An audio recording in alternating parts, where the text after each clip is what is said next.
Hello everyone. I, Ms. Bhavna Danesh Munod, welcome you all in Agricultural Development Trust, Shardabai Pawar, Mahila Arts, Commerce and Science College, Sharda Nagar, Baramati. Good day, dear students.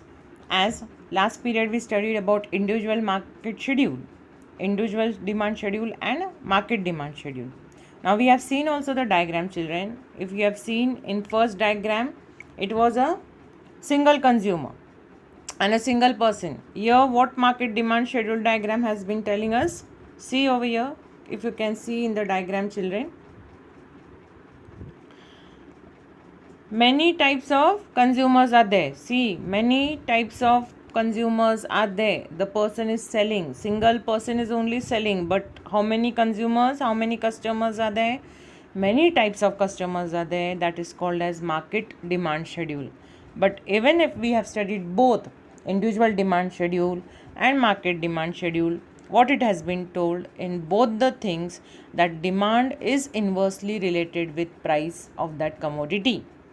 Means higher the price, lower was the quantity demanded, and lower the price, higher was the quantity demanded. That only we studied in market demand schedule and individual demand schedule, children. Now we'll see our next point in this chapter. What are the reasons why we have to justify, say, downward sloping demand curve as follows? Means what we have studied in both the thing, that DD curve, that is demand curve, was sloping downward from left to right.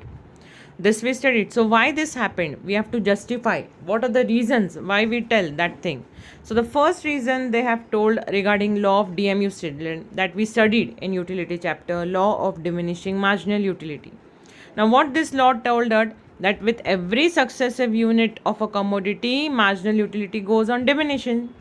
That means as a person continuously buys the same product, his demand is satisfied, and when the demand is satisfied, the utility chapter, that is MU, goes on diminishing.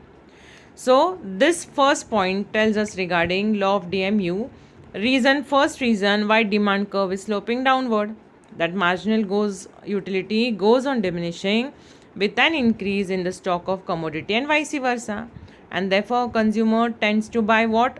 More when price falls and less when price is high.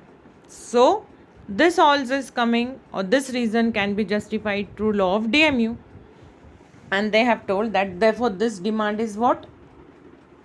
Showing in downward direction. Now the second reason they have told regarding income effect, why demand curve is sloping downward, that we are studying, children. It can be asked in exams, why demand curve is sloping downward? Give reasons. I agree or disagree? Demand curve is sloping downward from left to right. Give reasons. Agree or disagree? Just justify with the reasons. So what will happen over here? Yes, I agree with the statement. These are the following statements you have to give. The first reason we have studied, that is law of diminishing marginal utility. Now the second reason why they have told demand curve is sloping downward is income effect. Now in this case what they have told children, that if normal goods are there and price falls, then purchasing power of that consumer increases, which enables him to buy more of that commodity, and this is known as income effect, children. Means, suppose in a simple way I will tell you. Now suppose I am a consumer and normal goods, say the basic thing says sugar, I require sugar and tea, and during that time, children, see, I require what? See, I require what? Say suppose for example I have told sugar and tea. Now the thing is, sugar and tea, that both the prices have been fallen down, normal goods. So what I will do, when prices have fallen down, I will purchase in more quantity. My income of that particular commodity will be more. Income means what? Related to purchasing power of that commodity will be more. Why? Because the prices have been less. So income of that purchasing power of a commodity means what? When price falls, I will have more tea and sugar with me. That is in real purchasing power, say, or increase in purchasing power. So they have told income effect. That means price falls, more commodity will be purchased. This is the second reason what we are telling regarding what? that demand curve is sloping downward. The second effect.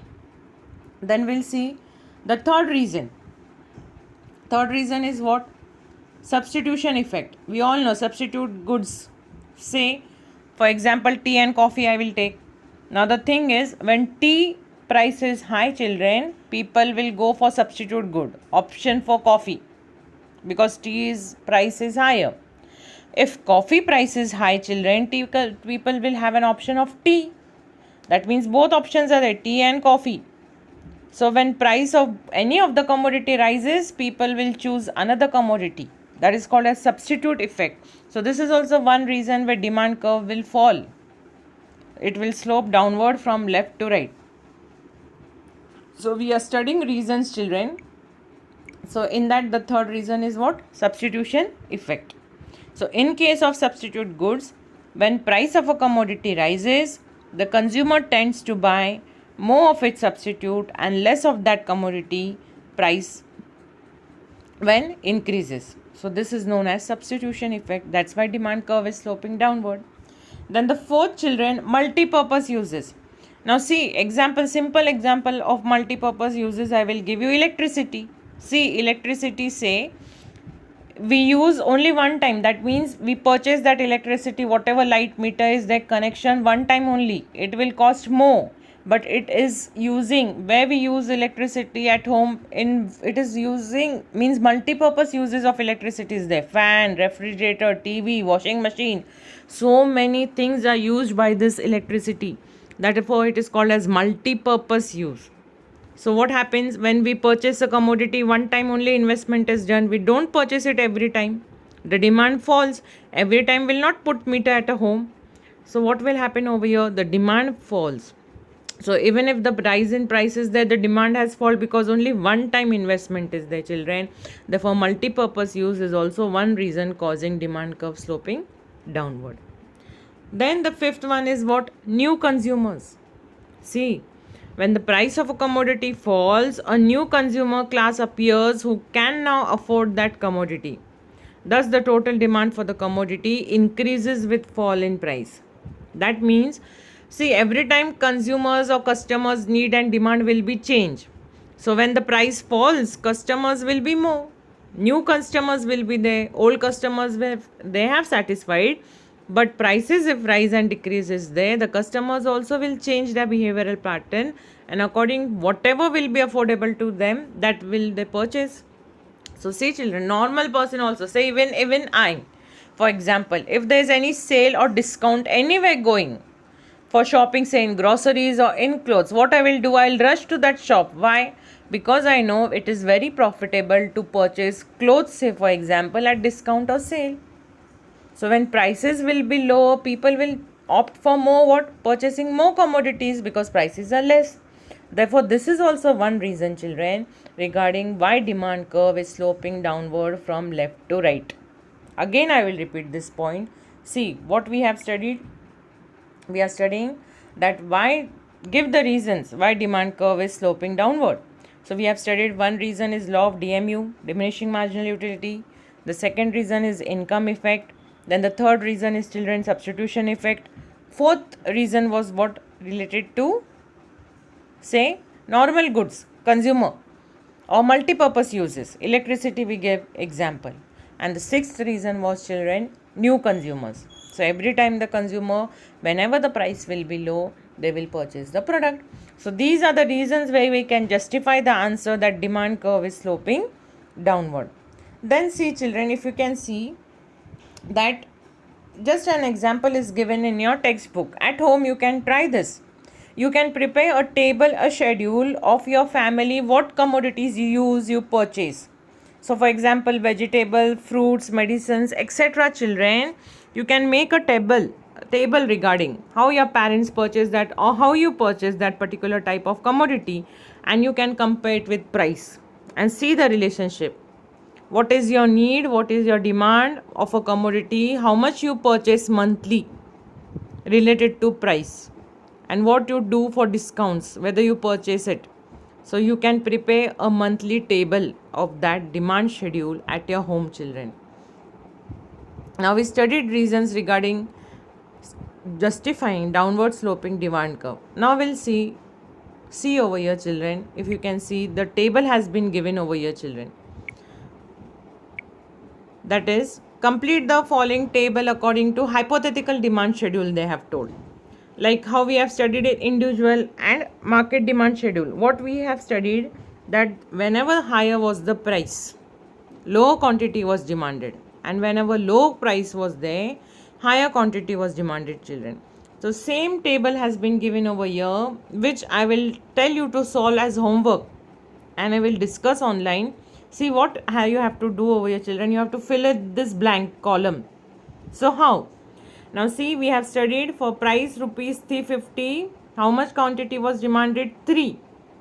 See, price was high and demand was less.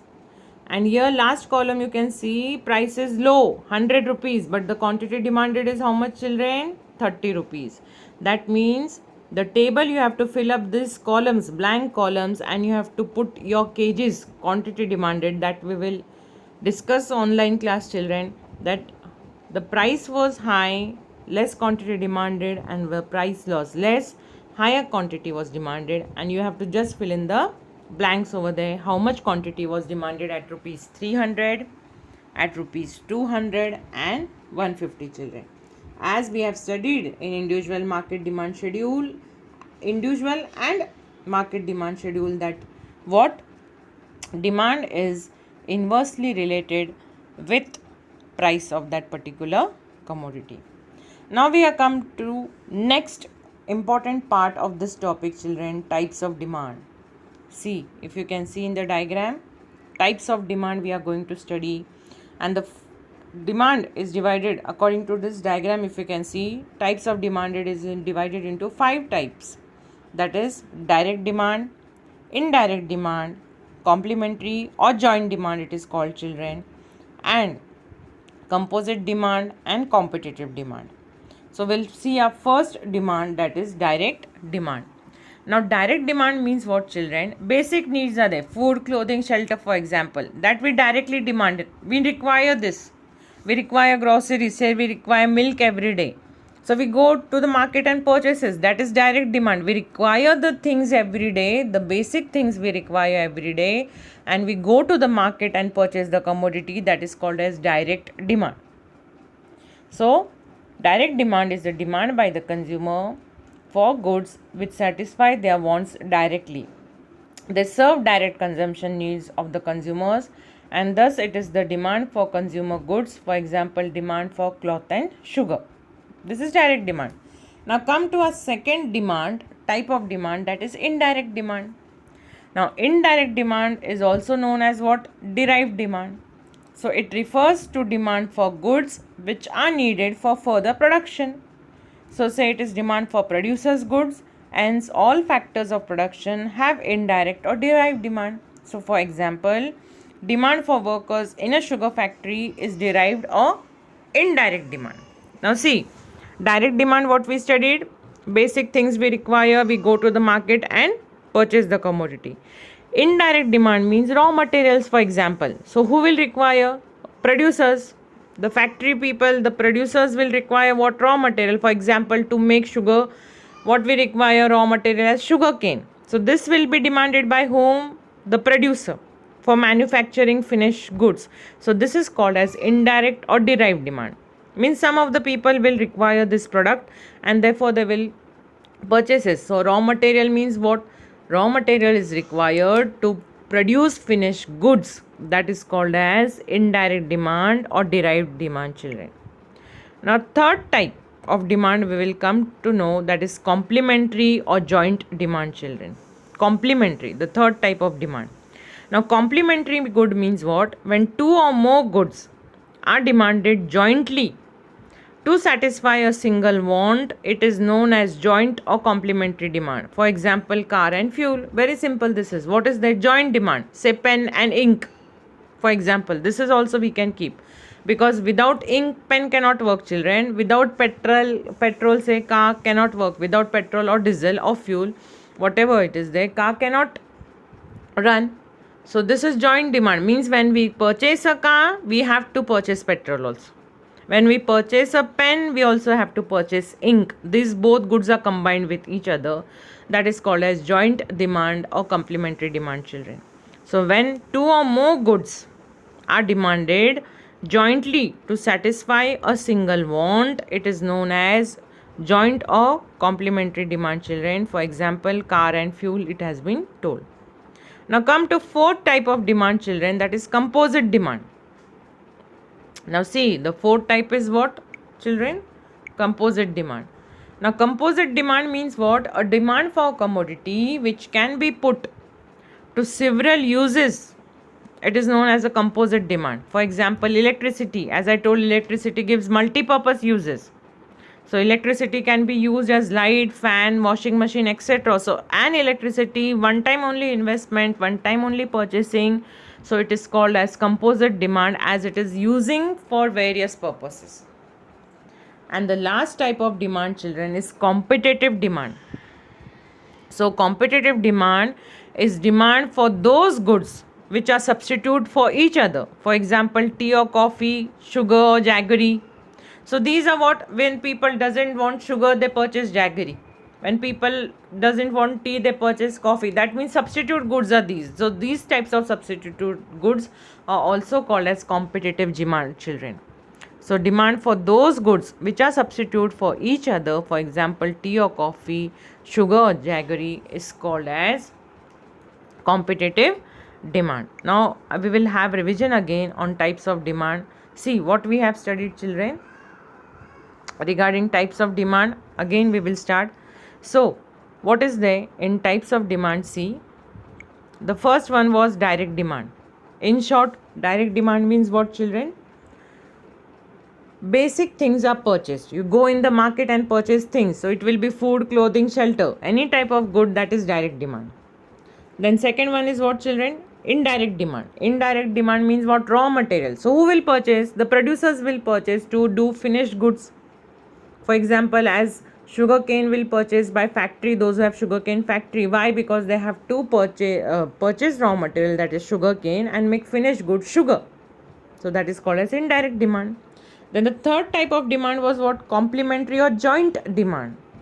Joint demand means purchasing things together. Now when we purchase a pen, we require ink. When we purchase a car, we require fuel. Why? Because it is joint. The goods we have to purchase together, combinedly we have to purchase, that is called as complementary or joint demand. Then the fourth one is what? Composite demand. Composite demand means the demand with which, or the commodity we purchase, that is one time investment. So for example, electricity. So that electricity has multi-purpose uses, children. Many ways it is used. So this is called as what? Composite demand. And the last type of demand, children, is competitive demand, that is also called as substitute goods. Keep in mind, competitive demand means what? Substitute goods, tea and coffee, or sugar or jaggery. So when price of sugar is high, people will purchase jaggery because their price is low. When price of jaggery is high, people will prefer sugar because sugar price is low. So they have option for that. Substitute goods are what? Option. Say for tea or coffee also same thing, vice versa. So competitive demand is related to substitute goods, children. So these are 5 types of demand that we have seen. Now there is a table in your textbook. Just we will solve that table, children. Okay. Now come to this. If you can see the table over here, children. Okay. So we'll go one by one with this. Okay. See, the first they have told what? Type of demand, direct demand they have given. Now direct demand, as we have seen, what is direct demand, children? Basic things. So you can write over here in this, fill up the blank column by food and clothes. So here it will come food, clothes for direct demand. Now the second example they have told workers in cotton textile industry. So what will come over here? Indirect demand. Yes or no? Workers working in factory, cotton textile industry, raw material they will require and they will purchase and do the production. Then the third they have told regarding joint demand, that the things will be required together. For preparing coffee, they have given an example. So things required to prepare coffee, what will be there? Milk, sugar, yes or no? Coffee powder. See, for preparing coffee, what will require? Milk, sugar, coffee powder, and one more. You have cream or anything extra. So that is called as joint demand. Then CNG and petrol, pen and pencil. So what will be that, children? Okay. And milk will be CNG and petrol. So joint demand example over here they have given. Even CNG, pen and pencil, this will come under joint demand. Then milk. For milk, C. Children. So milk will be your composite demand. So milk will be your what? Composite demand. 1 minute, I'll just explain you. See over here. Okay. See, again I'll repeat. For joint demand for preparing coffee, we will have coffee powder, milk, sugar. Okay. And any more if you want extra ingredients in your coffee. Say cream. Many more people cream or ice cream or say milkshake or cold coffee, you require extra thing. Then CNG and petrol, this will come in competitive demand, children. Pen and pencil means you have option substitute for it.